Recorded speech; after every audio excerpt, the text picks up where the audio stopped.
Dans Galates chapitre 2, verset 16, qu'est-ce qu'il nous dit?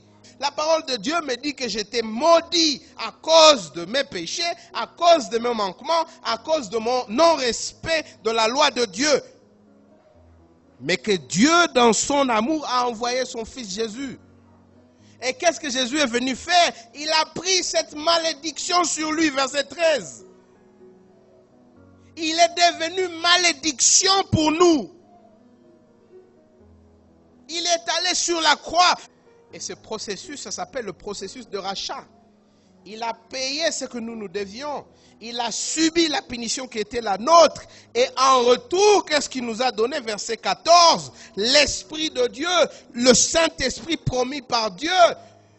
Cette réalité n'est vraie que pour ceux qui croient. Cette réalité n'est vraie que pour ceux qui acceptent qu'elle est vraie. Jésus a fait ce qu'il a fait. Et croyez-moi, il ne l'a pas fait hier. Il l'a fait il y a 2000 ans. Mais la clé, c'est vous de dire, j'accepte que ça c'est vrai. Et je laisse l'Esprit de Dieu me changer. J'accepte que ça c'est vrai. Et à partir d'aujourd'hui, je marche comme un fils de Dieu. C'est tout. Père, merci. Merci pour cette opportunité que nous avons en tant que tes enfants, non seulement de te connaître, mais de vivre pour toi. Merci parce que tu es Dieu. Et en tant que Dieu, tu as décidé unilatéralement de nous ramener à toi. Tu as décidé de toi-même, de ton propre chef, de faire que ton Fils meure à la croix pour que nous soyons en bon terme avec toi.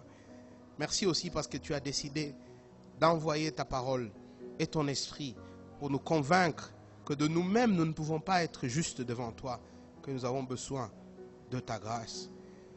Donne-nous la foi, donne-nous la confiance d'accepter ce que tu dis et que cela change nos vies à jamais.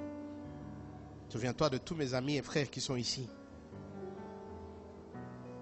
Aide-le à ne plus faire confiance en ce qu'ils font et à mettre leur foi et confiance parfaite en Jésus, notre Seigneur et Sauveur. Amen.